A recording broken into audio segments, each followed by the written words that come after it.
Hi everyone. Thanks for coming today to Denfair and to our very first speaker series panel. I wanted to introduce the panel that we have here today. Kicking off our talks is the panel Work, What Is It Good For? Moderated by Future Spaces' Angela Ferguson, joined by Maria Bourke, Heidi Smith and Dr. Adrian Medhurst. So we're going to look at how the places we work can not just support our health and well-being, but actually enhance it. And I'll let our experts explain how. So let's give our first panel a big hand.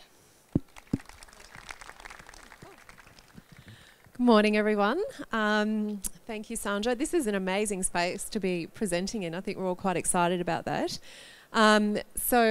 As Sandra said, so I'm Angela Ferguson. I'm from Future Space. And we have, on my left, we have Heidi, who's the only female partner at Puksand. She said I was allowed to say that. Adrian is from an organisation called Benny Button, who are around health and wellbeing, and he's an organisational psychologist. And then Maria is from Steelcase, so she's the Asia Pacific Communications Director. And just quickly, this topic I think is interesting for all of us, but for me particularly because, you know, around about 10 years ago when, you know, you started to see that technology was really becoming increasingly dominant in people's lives. To me, as a workplace designer, I thought I'd be out of a job because, you know, we can work anywhere at any time, and the workplace, you know, we're not going to need this anymore because people can work from home, they can work from cafes, they can work from places like this. So instead, though, what I think has happened is the opposite has happened, and that physical place where people come together to do work has become more important than ever. But what's really happened is that the meaning of it has changed. So instead of a really utilitarian environment where work is equated with toil or labour or effort or chore, and these are all the words in the thesaurus that mean work, the best workplaces today are really geared towards a lot of other more meaningful experiences. And so this is what we're focusing on today as a panel. So what I will get each of the panellists to do is to just start off with the why and just ask them to each explain why the design of our workplaces is important and what their particular lens over that is. So do you want to start, Heidi? I think that the design of workspaces and what workspaces look like and feel like today are important because it comes down to the bottom line. It's all about the people. How we interact as humans, how we best learn from each other, how we feel inspired, what we need to do our best work, to be our best, to feel supported and to, you know, really be able to contribute. I think that that's why workspaces look different. And I think the underlying change there is, as you've identified, is that the idea of work has changed fundamentally from what it was 20 years ago, 50 years ago. So as a result, our workspaces need to change to reflect that. Yeah. Hello, everyone. I think the workspace really provides a great opportunity to influence the way people feel and the way people think. So from my perspective as a behavioural scientist, it's understanding at the individual level the extent to which the environment influences people's feelings in ways that contribute not only to well-being, but that can stimulate the way that they actually think creatively and so forth. But then socially as well, the workspace can create an environment where people can connect differently in order to solve important work challenges. So the space for the individual and how it influences them thinking and feeling and the actions that they take, as well as how we come together and collaborate effectively, but also belong together and how that contributes to our well-being, as well as creating the conditions for us to connect together through work on tasks that are meaningful to us. Hi everybody, it's really great to be here in Australia. I just flew in from Singapore last night, so a little chilly, but fantastic otherwise, and this is a really great space. At Steelcase, I think it's really fair to say we're the largest furniture manufacturers in the world, but we really understand space. It's our research and our data that we collect that actually helps us to do that. But just maybe taking a step back, I think we're all human. We all need a sense of purpose. And I think purpose is what brings us to work. But imagine, just if you think about it, every morning that you wake up, it's maybe the time you have in your shower is the only time you probably have without your devices. And you're disconnected to work for only that period. Because from there on, you're switched on, you're connected, you have information coming at you 24/7. So by the time you get to work, you need also your work to support you. It's those moments where you feel, okay, how am I going to get through this day? And it's actually your workspace and design. That's what's going to help you. It gives you that time to focus, gives you times with your team, maybe larger teams, smaller teams. But if your space is not designed to support that, that's where the stress starts. And that's where well-being becomes a huge factor. And I think we all know that leading organizations recognize that stress and well-being, if it's not actually corrected, it's costing them billions. It's a good point actually about technology, because we are so switched on today, and you know, those boundaries between work and home and play and leisure are becoming more and more blurred. So I'm just interested in what the panel has to say about why we actually go to a place to work. What are we getting out of that place? I think that the place is where we go to connect, to feel that real team spirit, to actually be with like-minded people. In an ideal scenario, you know, we're passionate about our work. It's something that, despite being described as toil and nasty things like you mentioned at the top, it's actually somewhere where we get to show our passions and create and feel connected. So I think that real sense of belonging to a team, whether it's a small team or to the wider company culture, that's where that's expressed and where that can be found. So even though you can work from anywhere, and that a lot of companies are embracing the idea of being flexible and allowing you to come and go, that's kind of the mothership. You know, that's where that true sense of belonging and connection can be found. And I think that that's why we still go into the office, and that's why we still want to be a part of something, that sense of purpose. I'll add to that, but not say the same things again. But just to sort of come at it from the perspective of behavioural science, a sense of belonging, time and time again in many theories of motivation, is key. And the fact that you can feel a sense of belonging within a workspace is really powerful as a motivational force for people doing work that they find meaningful. And the meaningfulness of work is another contributor to their motivation as well. So if we want to get the best out of people, creating workspaces that give an opportunity for people to feel a sense of belonging, and then giving them work that is meaningful to allow them to get the best out of themselves in terms of their potential. But when it comes to workplaces that can otherwise, you feel like work could be done elsewhere. Well, that's true, but people, as well as organisations, need to take a little bit more ownership and be a little bit more conscious of what environment is going to be best for the type of work that you're doing. And it's true that some tasks on some weeks might be better performed in a different environment. It might be at home, it might be in a cafe. But it's also true that those environments may become a distraction, and as a result we need to be deliberate about finding the place that is going to be conducive to the work we need. And if we can design workspaces that give that flexibility, and then train people to use them wisely, to be mindful of what environment they're in for the work they need to do, then we're actually putting together the right recipe. Yeah. I might just jump in there, because I'd be interested to know what, because I work from home a lot and I do different things in different places. Like, have you each got specific places that you connect to where you do different things? I'd love to hear about that. Just say one quick thing because it's quite interesting. Research has actually shown that the decibel level in a busy cafe actually stimulates the creative thinking parts of your brain.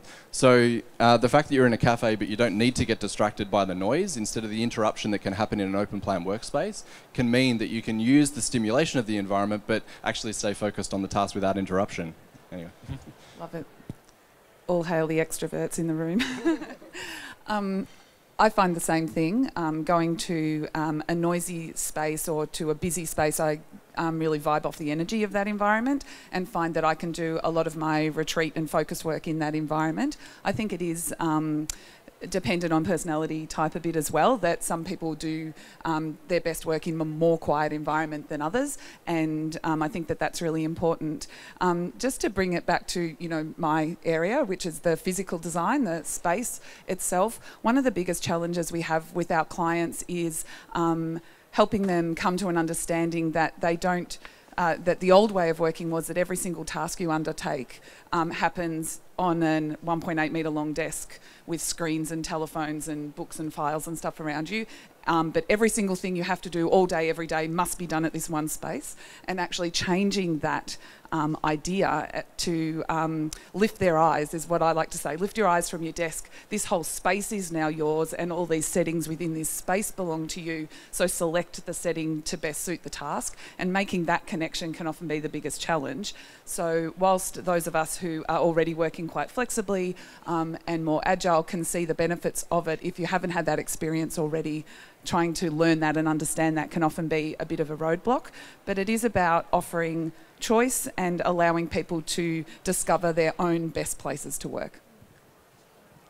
Actually, we had this discussion when I was in Singapore with my leadership team. It was really interesting because we're primarily based in Hong Kong, all of us, not always together, but when we are together, we have a leadership bench where we're supposed to have very quick touchdowns, where we can connect, chat, and discuss things that are maybe on fire or ideas that we may have.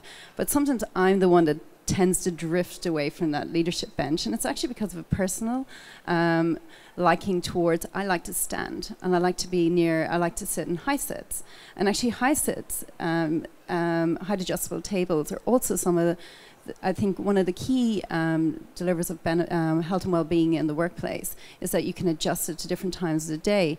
And I was telling Uli, who's our president, I said, I actually don't really like the bench. I don't know whether it's my liking from sitting in cafes or a bar, but I actually perform better when I'm able to swap between standing and sitting very quickly. So that's something that we do recognize also in Steelcase. There are very different types of modes of work that you need to do during the day, and how do we facilitate, how do we support that? And that's something where I think organizations are actually somewhat failing to do in some of the new ways of work as well.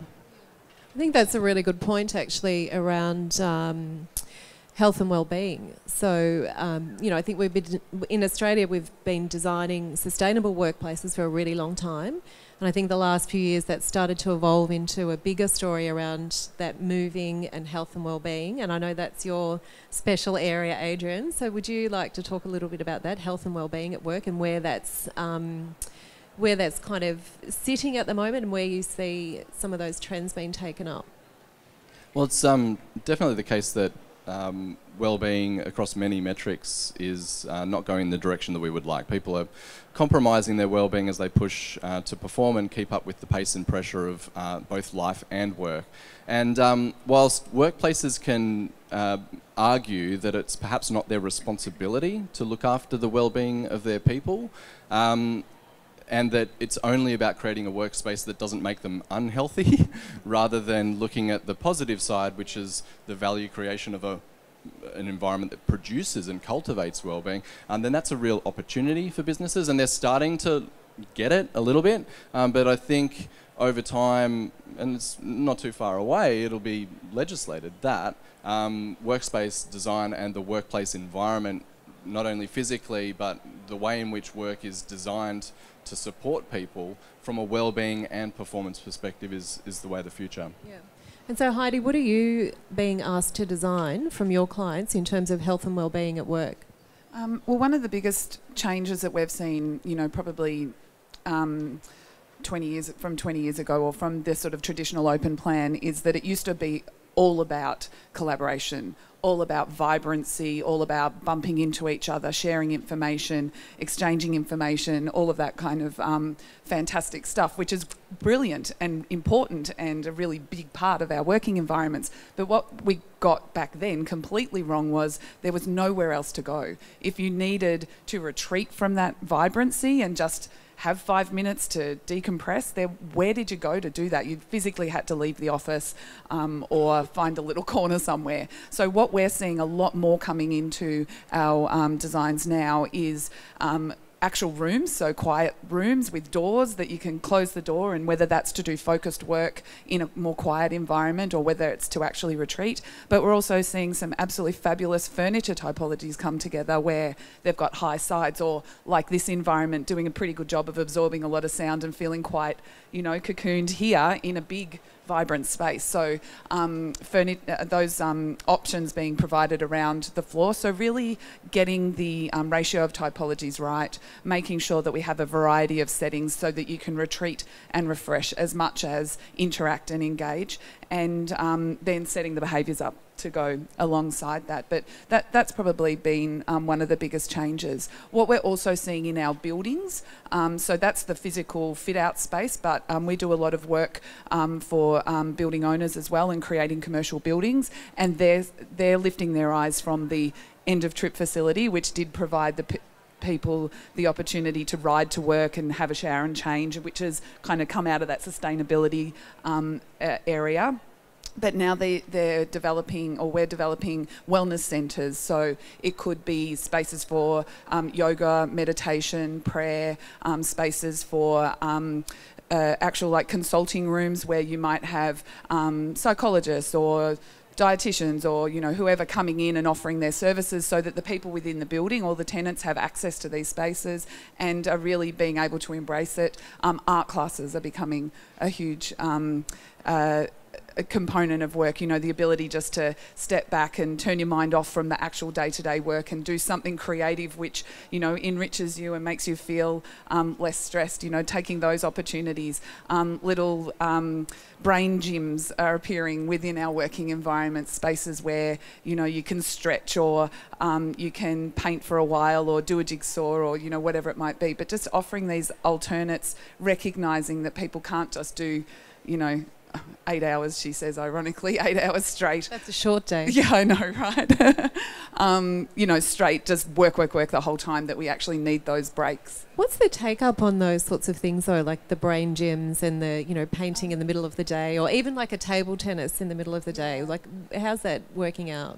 It's actually been surprisingly positive uptake. So whether it's spaces that can be designed multi-purpose, so we worked with a client a couple of years ago where the wellness spaces were really important. So this was a, you know, quasi-government, large corporation or organisation, and they already knew they were going to get sit-to-stand desks and natural daylight and the air would be fine, and ergonomic chairs, and, you know, they had clear career paths because there was performance reviews every 6 months, and, you know, all of that was all mapped out because of the sort of organisation they were. So when we worked with them, it was like, well, what can we bring to your environment to really help you engage? And for them it was all, I mean, we termed it mind, body and soul at the time, but it was all those extra things. So we've got a creative lounge where they can mindfully colour or do puzzles, or, you know, paint, that sort of thing. Observatory, where there's planting and outdoor styled furniture where you can retreat into that space.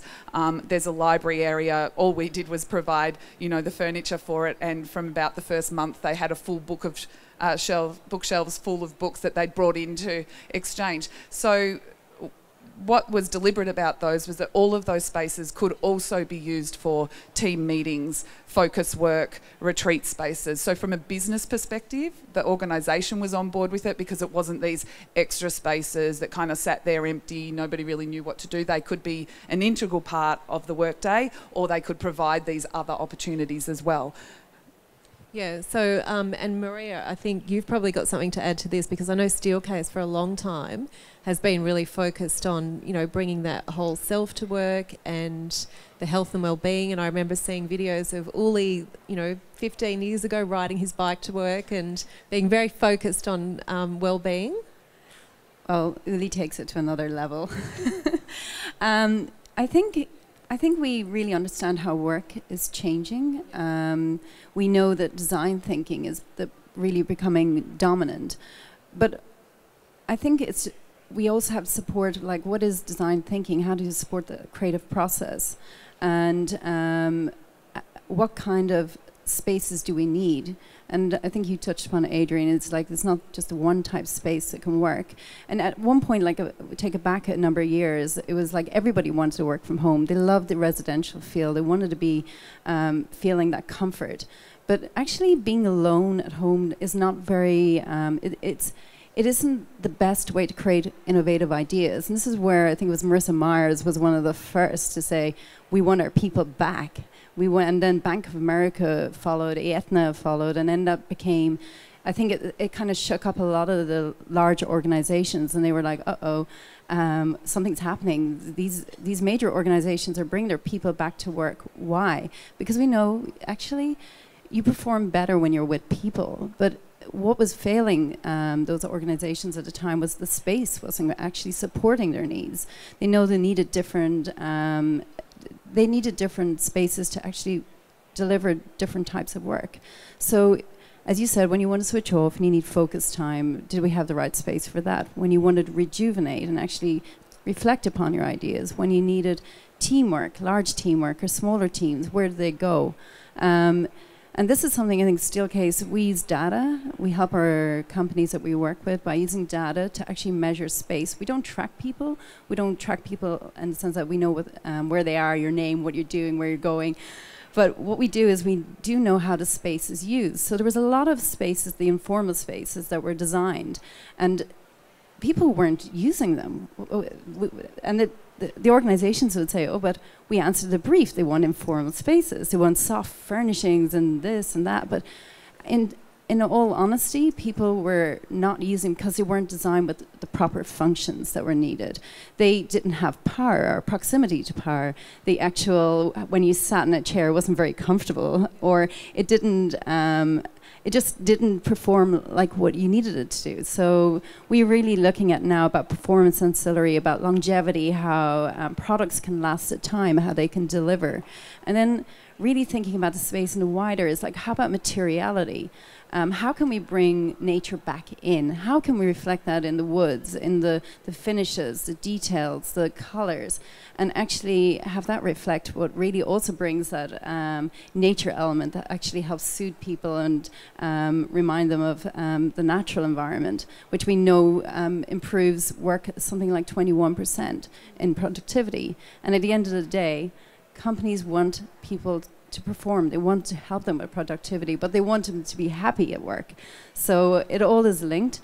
And in the end, when people are producing, they're innovating and they're actually helping deliver the bottom line. And actually, you just touched on something we were talking about outside, is that we can design workplaces for people that look amazing, but the take-up and the performance is what is really important. So do you want to elaborate on that? Yeah, I was just going to mention, we've been talking about workspaces being a place where people can belong, but often in a transition into a new work environment, and I know it happened for a lot of organisations that moved from you in your little desk area to an open plan, people didn't feel like they belonged in a workspace like that. It was put upon them. They weren't really onboarded to feel how they could identify with a new workspace. And if there were flexible ways that they could work in that environment, they didn't know why it was necessarily good for them. They don't know what they don't know. And so they need to be taken, and I'm going to use one of those words that, journey.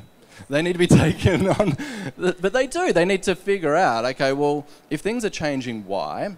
How might I be consulted in the process? And how can I start to connect with and understand the ways in which I can use these different environments to help me, particularly if you're used to your own ways of doing things. And it's not to then go to people and say, you could be so much more productive and make them feel defensive about perhaps not being as productive as they could be, but it's to actually support them in realizing that there are some different ways that they could connect to different environments that will enable them to access their potential. Does it feel like, though, work is a bit all-consuming and taking over our lives these days if we're never switching off? We're always kind of at work? Yeah, it's not just me. Not just you. One of the elements that we've found that had definitely been missing from the old style of workspace and helping people with that sense of belonging, and even with the productivity part of things, is understanding the research around that we don't naturally collaborate and do all that lovely teamwork and innovation as a team with people we don't really know. So actually designing spaces at work that are not about work. They're actually about a space for you to get to know other people. So we've found that the obvious choice to be the breakout space or the lunchroom, and developing that into a space that is really interactive but encourages socialisation to happen so that people can get together. And, you know, I can safely say this in Melbourne, but, you know, how'd the footy go on the weekend, and, you know, are you going on school holidays, and how's the weather today, all of those sorts of things. But actually giving people the opportunity to get to know each other so that they can then you know, naturally pick up on that idea of, hey, I need assistance with blah, blah. I will go and ask team member over there to join me or help me or ask those questions. And that piece is becoming really important. Sorry, I've got a musical background. That idea of being able to socialise at work, I think, is a relatively new one in terms of employers encouraging that as a permission. And we can see it's becoming more and more important because the rise of loneliness and mental health is becoming more front of mind in terms of, you know, just people's lives generally. And I think the workplace has a really big role to play in supporting that socialisation. So, Adrian, do you want to talk to that, or Maria? I will just maybe touch a little bit on the socialization because as my role is APAC, so I travel to China and India a lot. And if you can imagine, their homes are smaller. I'll take India, for example. They may travel on a bus every day 3 hours to get to their destinations. And they actually spend longer times of work than most in this region. I would say on an average, they could be 10 hours. The reason being is their homes are so small, and actually they like being at their work if it's designed around them. So this is something I've seen and I've talked to people about in Bangalore. Bangalore is now like the new destination of innovation. But if you can imagine a space where they can socialize, where they can actually extend their lives, it's quite interesting, so it is. And it's maybe a little bit the opposite to Australia, where you've your larger homes, you've different social outlets. They don't really have that in many places in India. So I think going to work is a destination. It's a place they want to be. It's a place where it gives them purpose. It gives them a sense that they see people connect and are actually able to do great problem solving together. So it's actually quite interesting. And the same in China, you'll see that where people are living with their grandmother, their great grandmother maybe, and they're all in this tiny little home. Going to work is actually a place for them to escape. It's a place where they can actually be themselves and they can actually build their future. So it's really important to them. So a lot of the mums I work with say the same thing. They love coming to work because they actually get to have some headspace and do some good thinking there away from all the kids. One other thing I'll say about sort of mental health and psychological well-being is that the workplace and work in particular does provide people with an opportunity for belonging, which is good for well-being for sure. But when human beings are actually learning and growing, growth over the lifespan is an underemphasized component of well-being, but it's also through growth that we're able to access our performance potential. And as a result, the work environment and work in particular provides an opportunity to experience a level of challenge. And when they're challenged and they're actually making progress towards things that are meaningful, not only does that contribute to their well-being individually and collectively by being connected to some common goal, but it does enable them to access their performance potential and contribute to have impact towards something that's important as well. So I like to talk about well-being as being incredibly important, but it's not that happyology, fluffyology, mental health stuff alone. It is how that connects through to performance so that businesses can't ignore that these two things are interdependent. Is that what everybody wants? Does everybody want something meaningful out of their work, or are some people really just wanting to earn a living? People want something meaningful out of their life, but different people will approach and have different expectations of how work should contribute to that. There are some people that kind of clock on, clock off, because what is meaningful to them are the things that they do outside of work. Now, that may be okay for that person as far as they're concerned, but maybe there's actually untapped potential in being able to use what they call over in Europe a lot more, it's called crafting. So to actually craft your work around your values and your strengths to the extent that that's possible, that means that work design needs to be a lot more flexible, and business leaders need to understand their people differently and have some flexibility around how they design job roles. But that's definitely an opportunity for people. And are you seeing differences then in generations, say from, because we've got 4 generations in the workplace now, and are you seeing trends in terms of what people are wanting to craft? Absolutely, and expectations are changing as well. So rather than it being just an opportunity for people to craft their work, younger generations will demand more of that flexibility. And in fact, if they can see that the kind of job design and workplace environment is not really going to work for them, then you won't be able to attract the best talent. And then you're saying you would see this being played out in space as well, right? Yeah, absolutely. It is a big part of an influence on the working environment, and something that we need to be very aware of. We're on the precipice of our 5th generation joining us now. They're all turning about 20 at the moment, so I see a few of them in the audience today.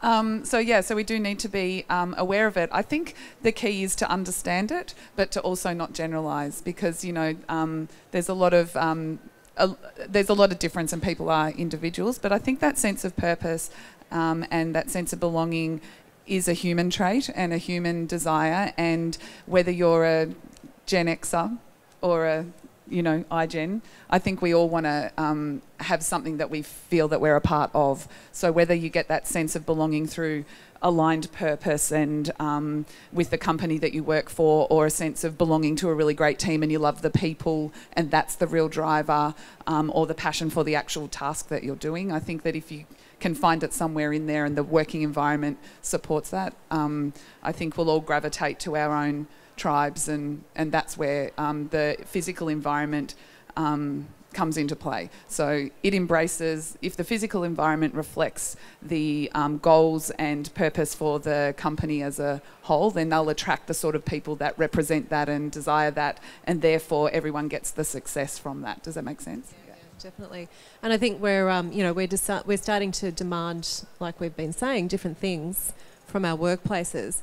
I wanted to talk about pets at work, because we've had a few conversations about this. I have a small dog who comes to the office every day, and it's amazing what an icebreaker she is. We can have big consultant meetings where everyone's a little bit unsure and they haven't met people, and then the dog waltzes in and you just see everyone's shoulders drop and they relax. So can we talk about pets at work and what your sort of thoughts and positions are on that?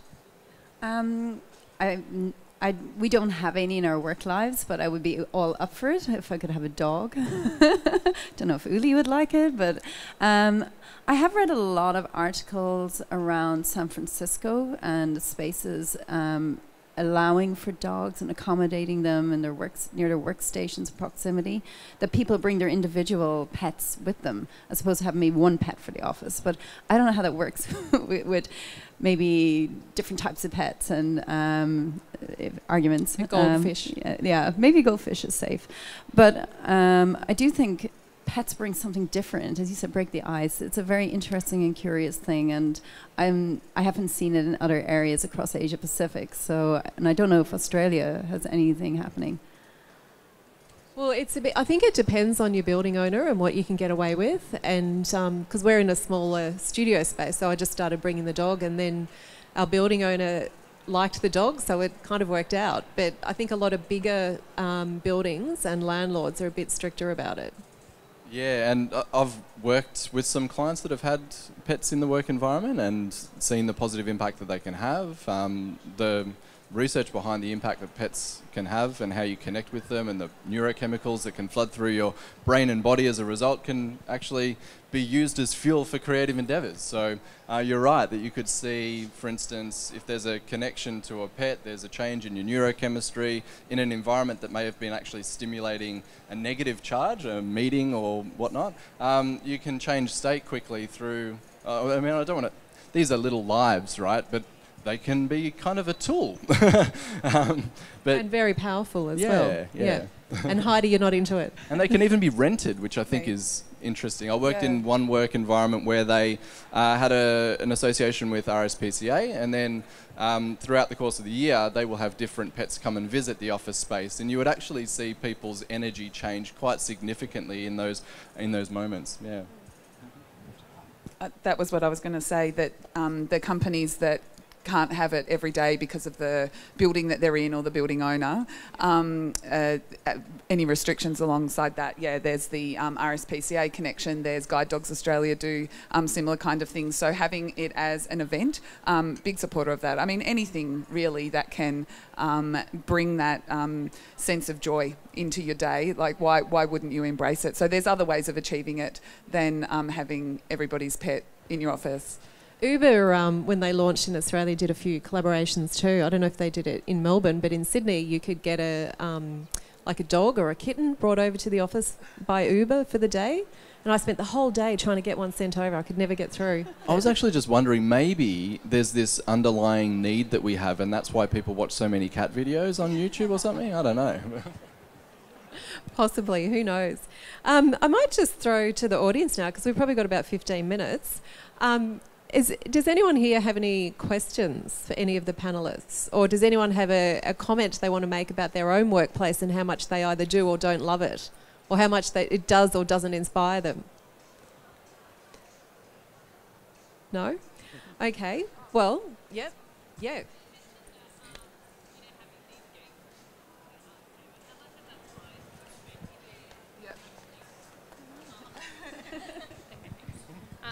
So you mentioned about having the art spaces and everything. Yep. How much is the company allowing you to spend in that time? Is it like in your hour lunch break, or is it 10 minutes? Is it 20 minutes? I think, honestly, every company will have their own idea and version of that, so that will be what it will be. At our business, we have an event a day booked in everybody's diary. We have different activities undertaken. So yesterday was origami lesson.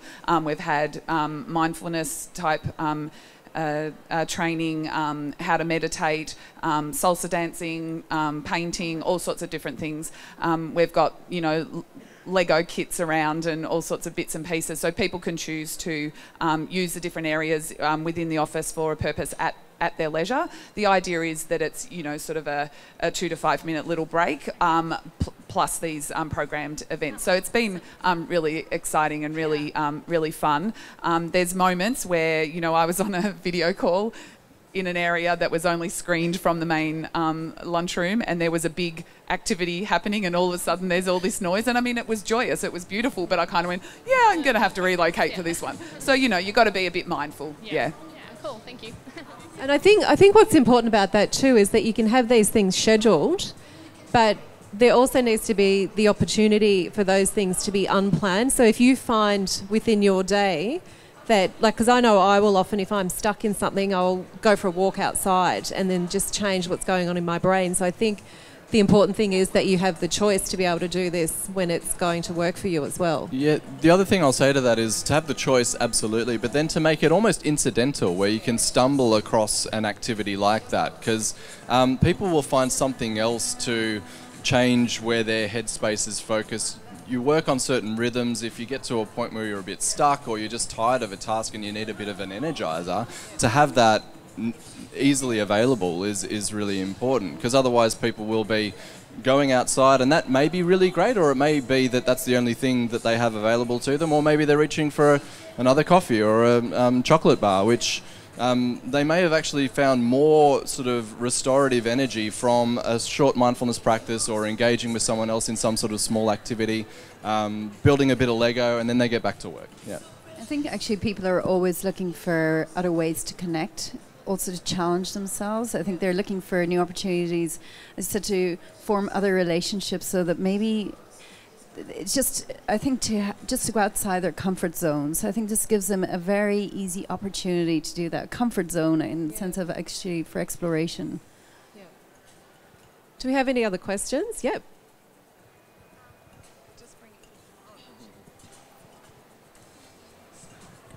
Yeah, I've just heard recently a bit of a backlash from people working in open plan style offices.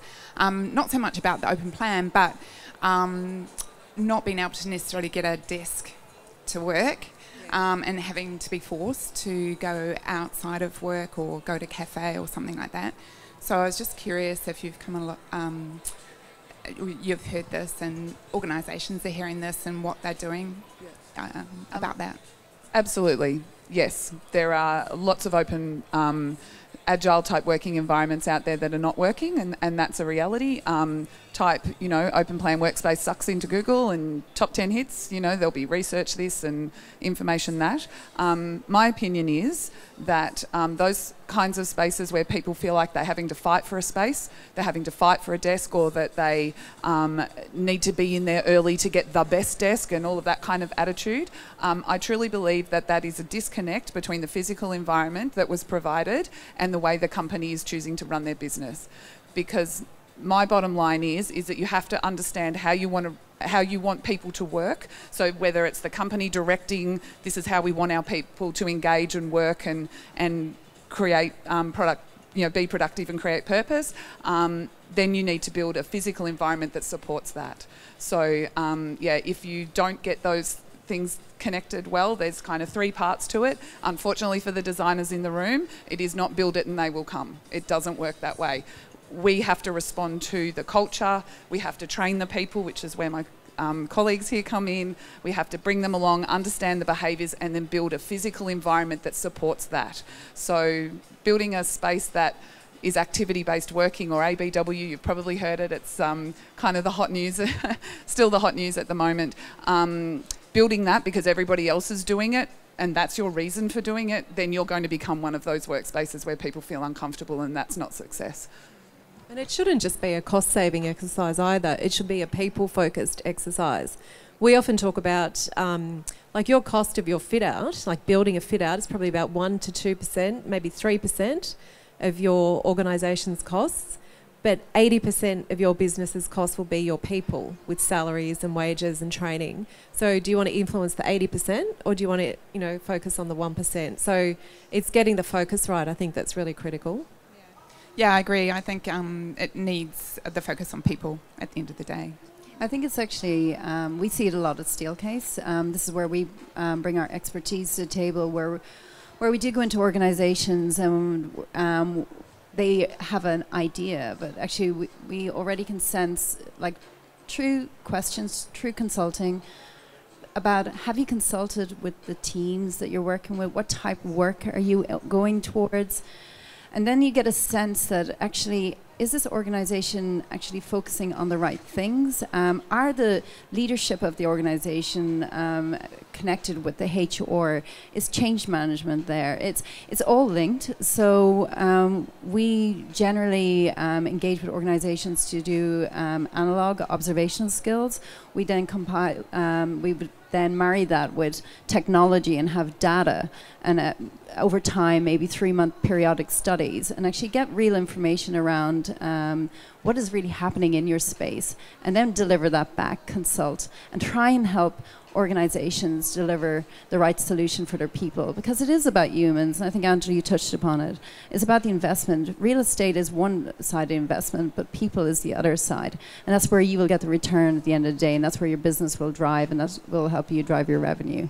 So I think it's really important that organizations change and listen and actually bring the people in to actually hear what they need. What do they need to actually deliver? I think, can I just add to that too? I think there's got to be some recognition in there as well that it's never going to be right the first time. Yeah. So you don't just design a workplace and then it's done. So it needs to continue to evolve. So does anyone have any more thought on that? We have a program, it's called Work Lab. It's actually where we work with organizations where we can do pilots over certain periods, where basically Steelcase has a program and it works with all of the different levels of the organization, leaders, and down to the people, the employees. They're involved, and it goes over a period. It could be from 6 to 9 months. We do the observations first up. We actually build a space. We put the products in. We test it's a playroom. It's a playroom before you do the huge investment. So it's quite interesting, and I think it's something that we're getting a lot of traction because actually people want to test. They want to see how this is going to work. It's like experimental. That's why it's called the lab, and it's where we can put products in and see the traction. And if they don't like it, well, or they're not drawn towards, not working, then we swap it out. And we put something else in and actually learn. So it's learning, and it's a place where it's a code investment. So we learn, they learn. And in the end, I think that helps us to involve the employees to deliver better solutions. It's actually fundamentally really something I think that's important, that we involve the people. And actually, then you have the people who are sponsoring it from the leadership side. So it's something we're doing and practicing. Yeah, I'll just say I agree completely that playfulness is a really nice approach to take, so that people can just explore how does this work for you, and researchers can be surprised at what actually comes out of allowing people to play. And experimentation is incredibly powerful as well. So you can actually have a working hypothesis, test your assumptions, see what works, iterate and learn over time. What I think we need to also be conscious of, though, is that if the environment is very, very different for people, to just play an experiment, you might need to know, is there going to be a bit of a growth phase or an adjustment phase that people need to go on? And if they go into an experimental environment and they just don't like it initially, well, it may actually work well for them and they just need to adjust a little bit. So to be conscious of both elements. It's not just about, oh, this looks fun and therefore this should be good to insert and the flow-through effect will be productivity. Yeah. That might not be the case. Yeah, I agree, because that's why you need the right stakeholders in the room. That's why you need the HR teams, you need people with the knowledge from Steelcase, you need the leaders, you need everybody has to be in, because if you're not in, you can't educate, you can't help them through, because change can be very stressful as well, and you've got to help them through that. And it's like the unknown, people don't like the unknown, so yeah. I think it's also important to recognise that what we're talking about here is often to use your favourite word again, a journey for these companies, because you go through the experiment, you test the prototyping, you use the data, of course you do all of those things. Decisions are still made, and they were the right decisions for that moment. The company moves into the space, then they continue to evolve and grow their way of working. And so from that growth, whether it's 5 months down the track or 5 years down the track, there will be things that come to the surface of, we need more of those and less of those, because of the way we've grown as a business and the way our working is continuing to change as we see improvement. And it's especially true if we're making a big first step, that we used to be like this and now we're going to be like that, and we think being like that is going to look in this way with all the testing, all the work and the research that we've done, and we move into that. Actually, that's still not 100% right. We still need to tweak these edges, and because we've discovered some of the assumptions that were made didn't come true or have changed, or so, you know, workspace is constantly evolving, and I think that it's one of the spaces where continual improvement, another jargonism, is very true and very real, that we're learning more and growing as a design industry, as workers, as bosses, as company owners, and we need to embrace that and be aware of that and not think it's a failure in any way. And work's not a static thing anymore, is it? No. Could I ask another question? Sorry. I'm very concerned about health and wellbeing in the home, and with more of us working from home, I'm just curious, are companies concerned about that? Or is just working from home, you know, adding to your wellbeing? We have a talk tomorrow about working from home, if you can come to that. But no, do you guys want to answer that, anyone? Yeah? Yeah, less than they perhaps should be. Again, it comes back to organisations at the moment still needing to mature their mindset about what's their responsibility versus what's their opportunity. So if there's an allowance for flexible working such that a person can work from home, I think the extent to which leaders are perhaps thinking that through is, will they be able to use the systems and technologies in an environment that is safe? And again, if we're just looking at reducing the risk of ill health or safety issues, rather than looking at the positive effect of the value creation and benefit that a greater, more thoughtful workspace can have, then that's where we need to move from an ill health, mental sickness, isolation mindset through to a well-being promotion mindset. Do we have any more questions? Yep.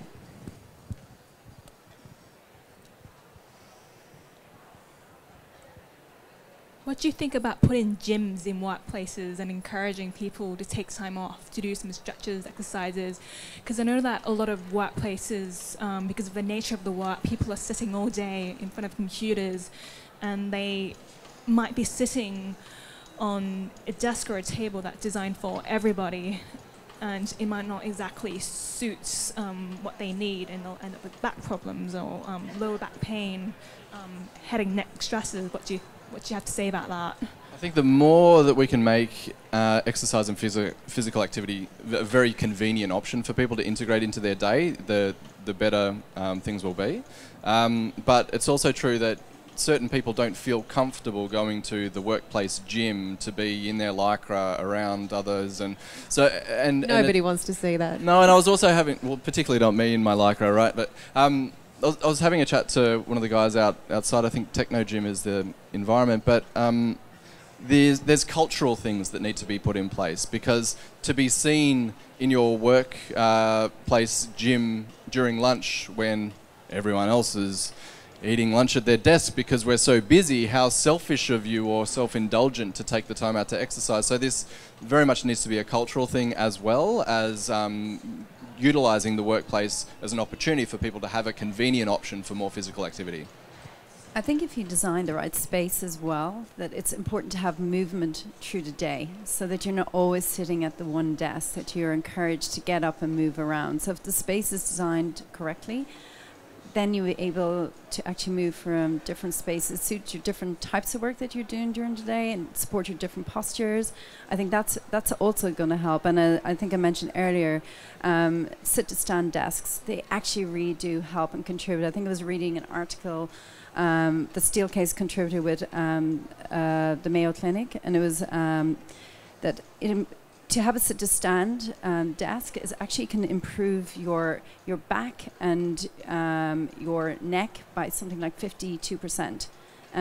Workers, after a year-long study, it wasn't a short periodical study, it was one of the longest studies in sit-to-stand. So I think that's something that's actually also, I think organizations are heavily investing in, is moving away from the bench and actually sit-to-stand height adjustable tables. Just on the sit-to-stand, one of the things that we find with our clients is a misunderstanding of what the sit-to-stand offer is. It's not choosing to stand all day just as much as it's not choosing to sit all day. It's actually choosing to move, and that within an hour you should be in different postures, up and down, that the whole point is about the movement. And so whether that's done through a table that you can physically change the height, or a variety of settings where you can move to different settings and have a standing meeting, or sitting at your desk and doing something else, and the movement in between, the going and collecting of the printing and the going and filling the water bottle and all those sorts of things, that it's actually about movement, not about standing all day, because that can be just as disruptive to our system. Absolutely. So I just wanted to add that, because there is actually, we've devised an app called the Rise app, and actually it has your data. You're able to input your data onto it, and it's able to prompt you during the day when you should, maybe you've been sitting for or standing for too long, that'll actually prompt you to the different behaviors that you use to, oh, it's time for me to stand up again. So it nudges and it moves, and it also helps you plan your day better. I've had that experience actually with my Apple Watch saying, you need to stand up. I'd just been still for so long, so I was like, right, but at least I got walking around to make sure that it recognised that I was moving. I hate it when it says that. I'm like, you need to mind your own business. Look, we might need to wind that up here, but I did just want to acknowledge that this is the first time that Denfair has included work in the show. So they've created this amazing workspace precinct that where a lot of the things that we've been talking about today are playing out in a physical sense. So you can go over and have a look and have a talk to the people who are on the stands and on the activations. So because we're also passionate about work, I'm so pleased that we've got Workplace at Denfair for the first time. But if I can just get the panellists to leave us with one final vision or prediction or concern for the future when it comes to the meaning of work, starting with Heidi. For me, it's about making sure that you understand how you want to work and then build the physical environment to match. So I did mention this earlier already, but absolutely fundamental. Do not design new workspace just because everybody else is doing it or it looked pretty in a magazine or, you know, I think I better because I don't know. Actually investigate, spend the time, take that effort to understand what it is you're trying to achieve and then build a physical environment to support that. That would make me so happy. I'll extend on that by saying we should not assume that a beautifully and thoughtfully designed workspace is going to fix broken work. So don't forget that the impact of the work design itself in combination with workspace design is the challenge that we need to solve. Particularly when we're talking about well-being, people will actually feel frustrated if this shiny new toy of a workspace has been put in front of them to utilise, but their work design is actually contributing to poor health and underperformance. I think Steelcase, we have a belief that place shapes behaviour and behaviour over time is culture. I think that's really important to note. I think we go to work because we have a sense of purpose. We want to be there. We want to change or solve problems. It's a place that we want to love and enjoy every day. We spend a lot of time there, and I think it's just I think as well Steelcase say, we want to love how you work. Well, thanks everyone. Feel free to come and ask us any questions afterwards, and thanks for joining us. Thank you.